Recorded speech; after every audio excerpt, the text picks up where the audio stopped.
So, Chris, you want to give us a little bit of your background in terms of how you came to Buteyko, and then a few words about what you've been doing with it since. Well, I had asthma and allergies from when I was a child, and it was one of those things that was just part of my life, and I didn't pay much attention to it. In those days, there weren't many drugs around, so I didn't get worse, particularly because of the drugs. Later, in my early 30s, it got a lot worse. I had a stressful marriage. I was living abroad in a very polluted city, and I got worse and worse, but didn't really pay attention until I had an asthma attack that didn't stop, and I ended up in the hospital and nearly died. So that was my wake-up call, and that started me on the path of looking at natural therapies, because I could see that medications were not going to fix me. My father had serious asthma and emphysema at the end of his life, and he did exactly what the specialist told him to do, and he just got worse and worse and was on stronger and stronger medications, and the quality of his life really decreased.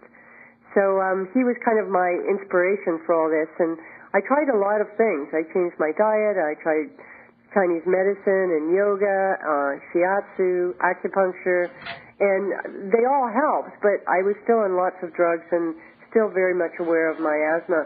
And then a friend of mine had seen a BBC program on Buteyko starring Alexander Stelmatsky, who you may mention later, I don't know, but it was a very provocative TV show, and she really pushed me to come to England to do the training. And I was pretty determined that I was not going to be sick with this for the rest of my life, so I did go to England, and I did the course with him, and my asthma went away. And within a year, I was definitely thinking, I need to change my career.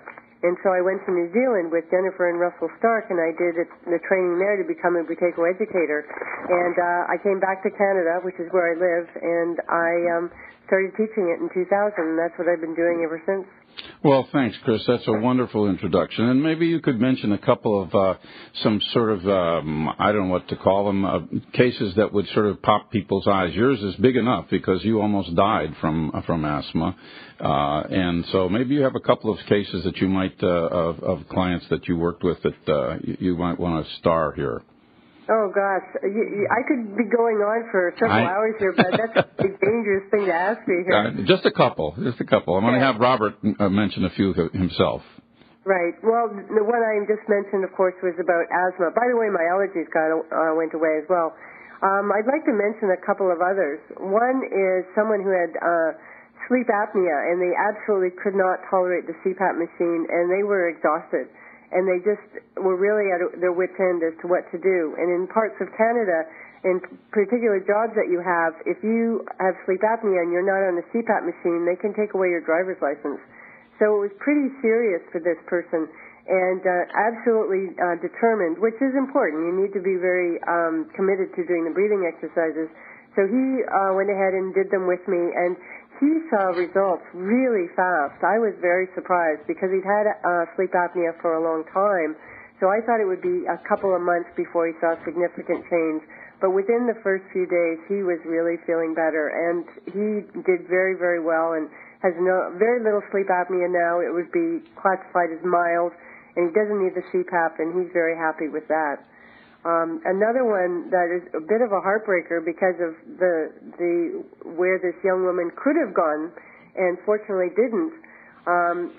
She was recommended to me by Dr. Robert Cowie, who is a chief respirologist at Foothills Hospital, where there was a medical study done in Buteyko.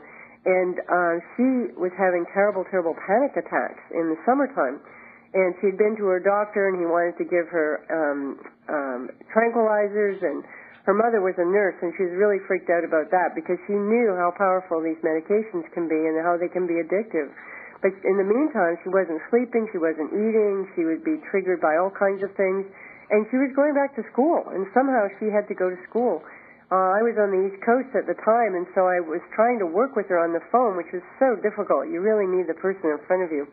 But until I got there, we were trying to kind of keep her together, and we worked very, very slowly, and I was in touch with her 3 times a week, and she was still taking medications for the attacks, the panic attacks, but she was just wired for sound. And what did happen eventually, in about 2 months when I finally got to Calgary so I could see her, is that we completely got rid of the panic attacks.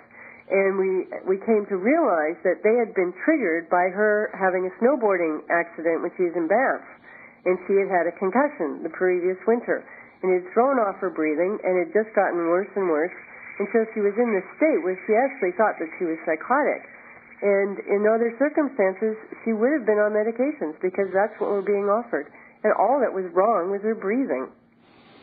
Well, thank you, Chris. That's terrific. And, of course, we don't tell people not to take medication. We help them to learn how to get off their medication with the cooperation of their doctors, because once their breathing improves, they end up not needing the medication in most instances.